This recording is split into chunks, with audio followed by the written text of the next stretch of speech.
Para ampliar la información económica ya me acompaña en el estudio mi compañera y cumpleañera Daniela Blandón. Daniela, buen día para usted y feliz cumpleaños. Muchas gracias, Valentina. Vamos a comenzar este espacio con un mensaje de la FED que busca tranquilizar a los mercados después de toda esta turbulencia que vivimos ayer. Claro, ayer estuvimos muy turbulentos y por estos lados hablamos de cómo el lunes se vivió una jornada frenética en las bolsas del mundo con una caída abrupta en muchas de ellas, incluida la bolsa de Nueva York.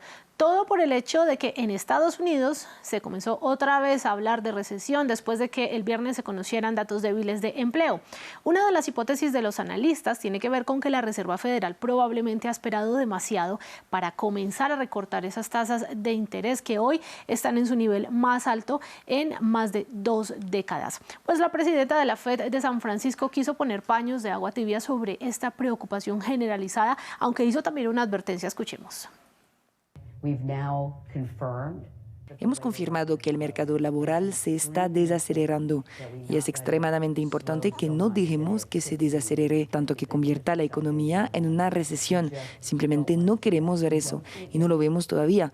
No vemos que las empresas despidan a los trabajadores ni que la demanda de los consumidores se desacelere. Los ingresos siguen siendo fuertes, las órdenes de pedidos siguen siendo buenas, solo que no tanto como antes. Así que veo una economía que tiene impulso y queremos asegurarnos de mantenerlo.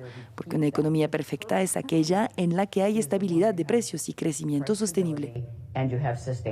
Entonces le pregunto, Daniela, ¿cómo amanecieron las bolsas hoy?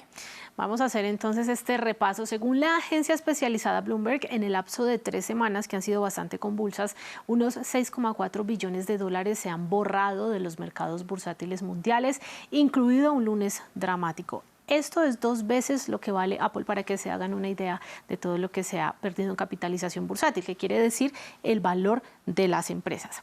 La empresa más valiosa del mundo es Apple y como vemos entonces esta pérdida ha sido bastante grande. Sin embargo, después de la tormenta viene la calma, como dice el dicho, para el mercado japonés en este caso, cuyo índice principal, el Nikkei, había perdido casi un 13% el lunes. Dijimos cómo tuvo su mayor pérdida de un día desde octubre de 1987. Este martes se recupera en más del 10%, como también lo hace el índice Topix, otro de los índices de la bolsa de Tokio. En Europa el ánimo sigue bajo, con las bolsas perdiendo tímidamente después de un lunes en el que llegaron a caer entre 2 y 3% en medio de toda esta situación. Y en Wall Street pues se vivió el peor lunes en 2 años, el peor día en 2 años, pero los contratos a futuro, quiere decir las operaciones antes de la apertura, sí están al alza. En medio de esta turbulencia y aprovechando que estamos hablando de mercados financieros, le cuento que el Banco de la Reserva de Australia mantuvo sus tasas de interés en el 4,35% anual y dice que no es ajeno a lo que está sucediendo en Estados Unidos y en el mundo. Es otro recordatorio de cuán incierto es el entorno económico global.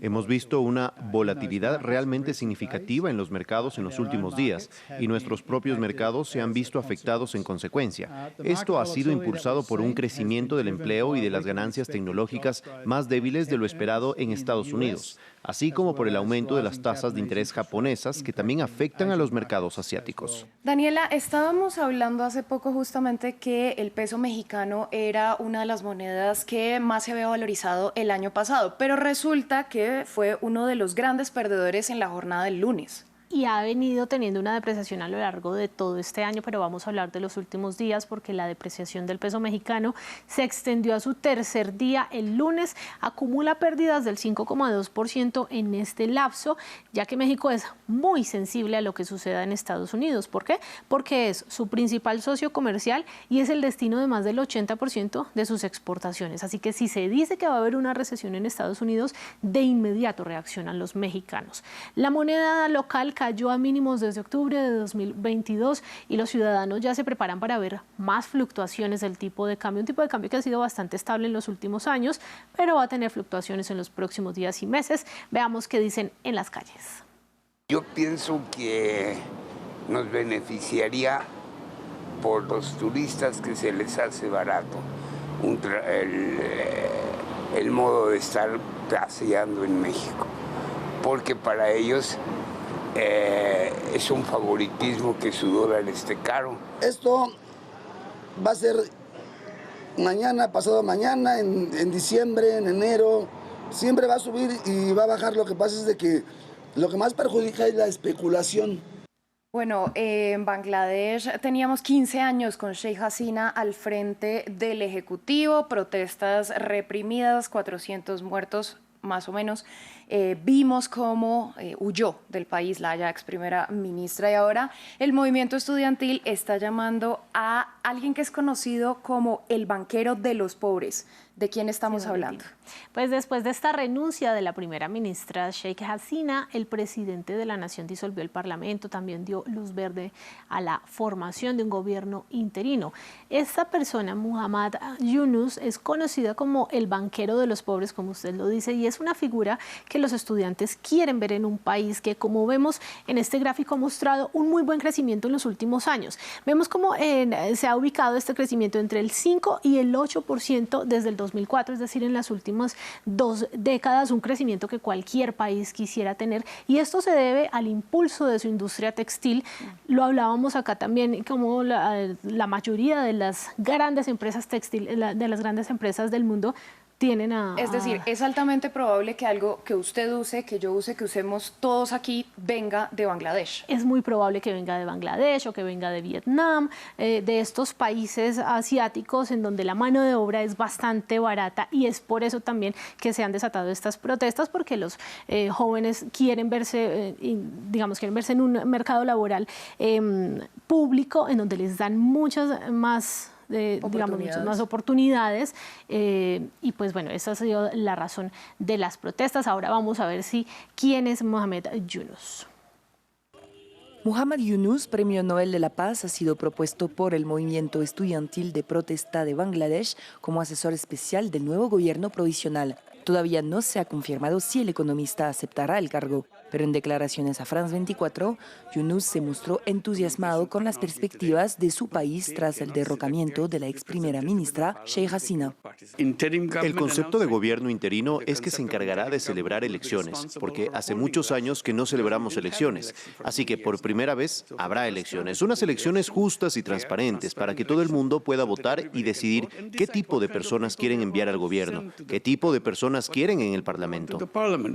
Yunus, quien ganó el Premio Nobel de la Paz en 2006 por su labor pionera en microcréditos, haciendo accesibles los préstamos bancarios a los ciudadanos más pobres, ha mantenido la credibilidad entre los manifestantes de Bangladesh. Esto se debe en gran parte a que el gobierno de Hasina le ha interpuesto demandas recurrentes, 174 en total. En enero de este año fue condenado a 6 meses de cárcel por infracción de la legislación laboral, pero quedó en libertad bajo fianza a la espera de una apelación. Yunus criticó duramente al gobierno saliente. Todo el mundo está contento de que por fin seamos libres, y hubo corrupción en todas las etapas, corrupción masiva, corrupción del jefe del ejército, corrupción del jefe de la policía, prácticas corruptas. No se hace nada, simplemente dicen, bueno, nos ocuparemos nosotros, encontraremos la manera. A sus 84 años, Yunus declara que no tiene ningún interés en asumir un papel de liderazgo en un futuro gobierno, pero tiene un claro interés en la evolución política de su país, el octavo más poblado del mundo y con una de las economías que más rápido crece.